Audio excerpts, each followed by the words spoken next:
গোটা যদুপুর এলাকা মালদায় আমি অনেকদিন কাজ করেছি। পুরো যদুপুর এলাকা এবং কালিয়াচক এক, এখানে বাড়িতে বাড়িতে বন্দুক আছে। বাংলাদেশের সীমান্তবর্তী এলাকা, গাঁজার চাষ হয়, হেরোইন এবং জাল নোট পাচার হয়। এবং যেটা মরেছে বকুল শেখ, একটা ডন। বকুল শেখ অন্তত ৩-৪ বছর জেল খেটেছে। একে তৃণমূল জামিন করিয়েছে ভোট লুট করার জন্য।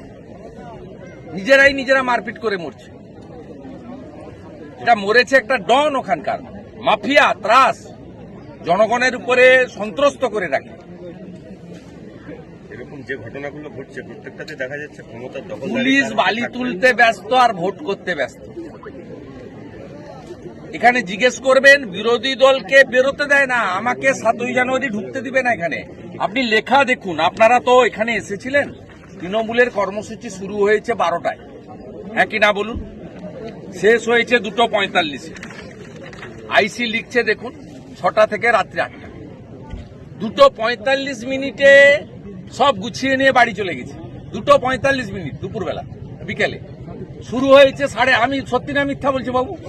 দেখুন, আমাকে তো বলতে পারতো 5টার সময় এসে মালা দিয়ে যান, 9টার মধ্যে এসে দিয়ে যান, ভোর 7টায় এসে দিয়ে যান, আমি তো একটা ফুল দিয়ে চলে যেতাম। এই যে মানসিকতা, leader of opposition Mamata Banerjee যদি 2,75,00,000 লোককে প্রতিনিধিত্ব করে, আমিও 2,33,00,000 লোককে প্রতিনিধিত্ব করি।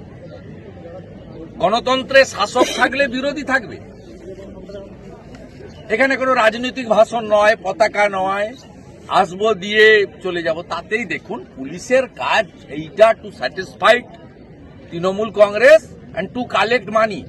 নদীগুলোকে কি কষ্ট, এইগুলো ভগবানের দান, প্রকৃতির দান। একটা নদী সেই বীরভূম থেকে শুরু করে বাঁকুড়া হয়ে জঙ্গলমহলে, কোন ছোট নদী বলুন আর বড় নদী যেগুলো সুবর্ণরেখা, কংসাবতী, অজয়, দামোদর, একটা নদীর কোনো অস্তিত্ব নেই। এবং যখন খনন করছে, এই খননটা পরিকল্পিতভাবে না হওয়ার জন্য যা করছে, 5টা ঘাট যদি টেন্ডার হয়ে থাকে, 50টা ঘাট বেআইনি। তো পুলিশের কাজ যদি এটা হয়, প্রত্যেকটা এইসব থানার ওসিরা, আইসিরা মাসে 50 লক্ষ থেকে 1 কোটি টাকা করে তোলে। মন্ত্রী স্বপন দেবনাথ অভিযোগ করছেন, যেখানে আলু চাষ হয়নি সেখানে আলুর ক্ষতিপূরণ পাওয়া গেছে, এবং যেখানে যাদের জমি নেই তারা ধান বিক্রি করছে। মমতা ব্যানার্জি এবারে মমতা ব্যানার্জির যে ভুল সিদ্ধান্ত, আলু চাষিদের শেষ করে দিয়েছে। আমাদের ভালো আলু যেখানে হয়, পূর্ব বর্ধমান, হুগলি, এই আলু কলকাতায় যায়। আর আমাদের এই যে গোয়ালতোড়, সোনামুখী, বাঁকুড়া, লালগড় এবং এই এলাকার, দাঁড়ান বলছি, এই এলাকার আলু মূলত ঝাড়খণ্ড আর উড়িষ্যায় যায়। এই যে বর্ডার আটকে রেখে আলু চাষিদের সর্বনাশ হয়ে গেছে। শুধু আলু চাষি নয়, আমাকে গড়বেতা সিকে রোড থেকে চাষিরা বলেছে যে গাড়িতে আলু যেত, সেই গাড়িতে কফিও তারা তুলে দিতেন। ঝাড়খণ্ড এবং উড়িষ্যা যেত, তাতে কফিগুলো হতো।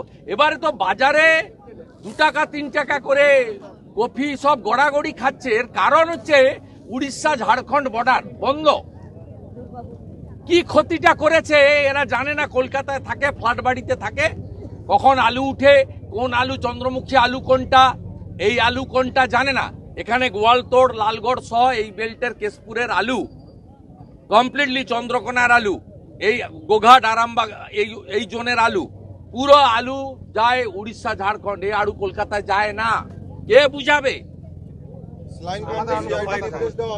3টে দফায় ক্ষমতায় থাকার পর শাসকের হাতে শাসক খুন ধারাবাহিক, কোথাও কোনো নীতি আদর্শের লড়াই নেই, কি বলবেন? বলার কিচ্ছু নেই। 30% মুসলমান আছে, আর আমাদের মধ্যে গরিব মানুষজন দেখুন, এখানে কত মা এসছে গায়ে চাদর। এরা 500-1000 টাকা দিয়ে দিচ্ছে। কিছু লোককে বলছে বন্ধ করে দেবো লক্ষ্মীর ভান্ডার। কিছু লোক ভয়ে ভোট দিয়ে দিচ্ছে। 30% মুসলমান আর 15% ভাতা, 45। তৃণমূল 45% ভোট পাচ্ছে, তার সঙ্গে ছাপ্পা আছে। আমি মানুষের জন্য আমরা করছি, লড়ছি। আমরা মানুষ বিজেপি নেতা প্রিয়াঙ্কু পান্ডেকে যে খুন করেছিল তাকে মোহাম্মদ আমির নামে তাকে গ্রেপ্তার করেছে এনআইএ। এনআইএ হয়েছে বলেই গ্রেপ্তার হয়েছে, পুলিশ ছিল বলে গ্রেপ্তার হয়নি। আপনি ভাবতে পারেন ছত্রধর মাহাতো এখানে এসে বক্তৃতা করছে, যার বিরুদ্ধে রাষ্ট্রবিরোধী মামলা আছে, যিনি জ্ঞানেশ্বরী ট্রেনকে উড়ালেন, 119 জন যাত্রীকে, নিরপরাধ যাত্রী ঘুমিয়েছিল, ভোরবেলা উড়ালেন, তার জন্য 4 বছর জেলে ছিলেন, তিনি এসে নেতাই গ্রামে বক্তৃতা করছেন। আজকে ফের বহুতল ধসে পড়েছে কলকাতায়। আরো কিছু ধসে পড়ে দেবে। ভারতীয় সমবায় ব্যাংকের নির্বাচনকে ঘিরে গোষ্ঠী আমি বলবো দাদা কি গো